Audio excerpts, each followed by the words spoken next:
लुधियाना के सुनील और उसकी बीवी रीटा एक अच्छे और संपन्न परिवार से ताल्लुक रखते थे। एक दिन रीटा की भाभी उसके घर आती है। रीटा, तुझे तो पता है तेरा भाई कुछ नहीं करता, ऊपर से 2 बच्चों की जिम्मेदारी, बेटी भी बड़ी हो गई है। तू तो बुआ है, कुछ मदद कर सकती है तो कर देना। कहाँ पैसे हैं भाभी, बस समझ लो किसी तरह हम लोग भी दिन काट रहे हैं। 2 ही तो कार है और मेरी बेटी भी बड़ी हो रही है। अब उसके लिए कार लेनी है तो 10 लाख का खर्चा तो लग ही जाएगा। तभी वहाँ सुनील आ जाता है। अरे शशि, क्या है, तू हमेशा पैसों के लिए परेशान क्यों रहती है? वैसे क्या जरूरत थी बेटी की शादी इतने बड़े घर में तय करने की? अरे पैसे नहीं थे तो ऐसे ही कर देती कहीं शादी। इतने बड़े होटल में क्यों कर रही है शादी? लेकिन यहाँ तो मामला शादी का है, डेट तय है। दरअसल तेरे भतीजे के पीएफ के पैसे आने हैं, पर उसमें देर हो रही है। जैसे ही पैसे आ जाएंगे मैं तेरे अकाउंट में डलवा दूंगी। ठीक है, हम लोग सोचकर बताएंगे। तभी वहाँ भतीजा आ जाता है। फूफा जी, आप लोग ही मदद कर सकते हैं, वरना तो कैसे काम होगा समझ में ही नहीं आ रहा। मैं वादा करता हूँ जैसे ही पैसे आ जाएंगे मैं आप लोगों को वापस कर दूंगा। हाँ भाई, ठीक है। अब देख भाई, हमारे लड़के तो सारा दिन घर पर पड़े रहते हैं, ना कमाते हैं ना कुछ कमाने की इच्छा रखता है। लेकिन चल, ये ले, कितने पैसे चाहिए? जी 4 लाख रुपए। ठीक है, लेकिन पैसे ध्यान से वक्त पर वापस लौटा देना। सुनील मुसीबत के वक्त बीवी के भतीजे की मदद तो कर देता है, लेकिन उन लोगों के जाने के बाद देख ले रीटा, तेरे मायके वालों ने मांगा तो दे दिया, वरना इन लोगों का मुझे कोई भरोसा नहीं है। अरे क्यों भरोसा नहीं है? इससे पहले तो कभी इन लोगों ने आपसे मदद भी नहीं ली। हाँ, ली तो नहीं, लेकिन पैसे की किल्लत ही रहती है ना इन लोगों के पास। अरे ठीक है ना, नहीं लौटा पाए तो भतीजे के ससुराल से निकाल देंगे।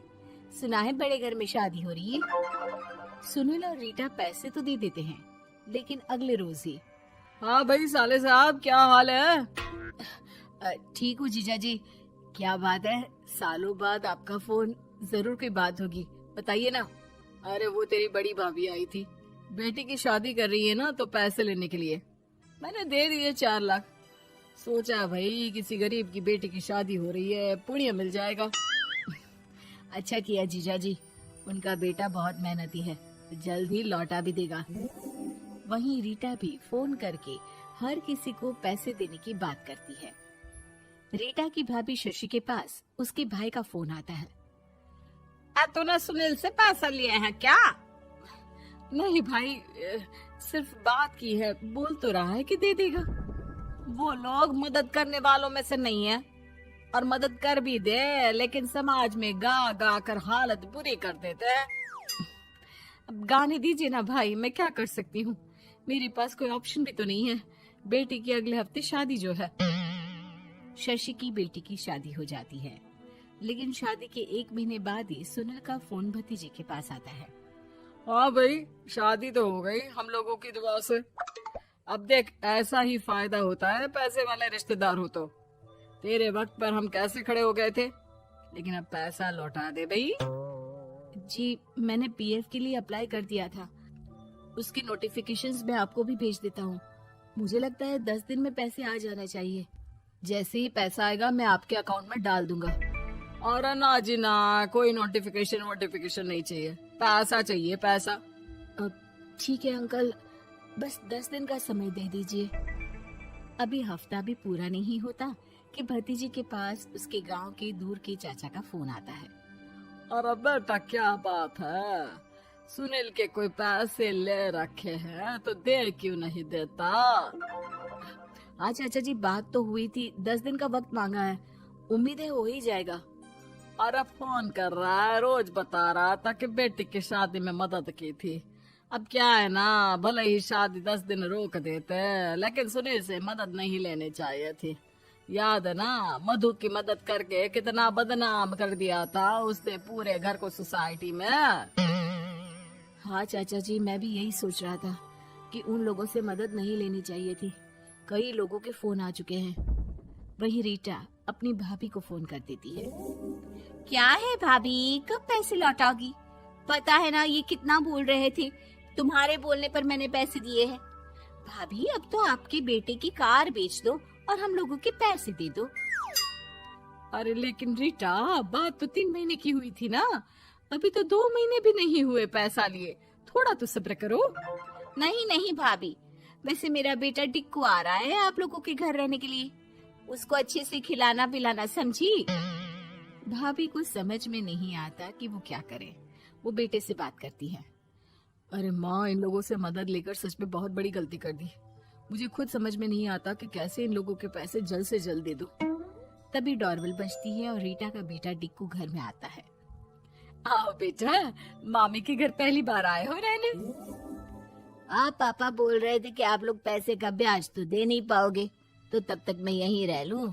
और हाँ, मैं एसी के बिना नहीं सो पाता। आप लोग अपना देख लेना और पैसे जल्दी लौटा देना, क्योंकि मैं थोड़ा जल्दी जाना चाहता हूँ। रीटा का फोन शशि के पास आता है।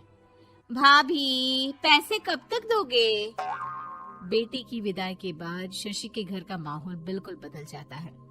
वो हर वक्त बेटे से उसके पीएफ के पैसे पूछती, और पीएफ यानी कि सरकारी काम।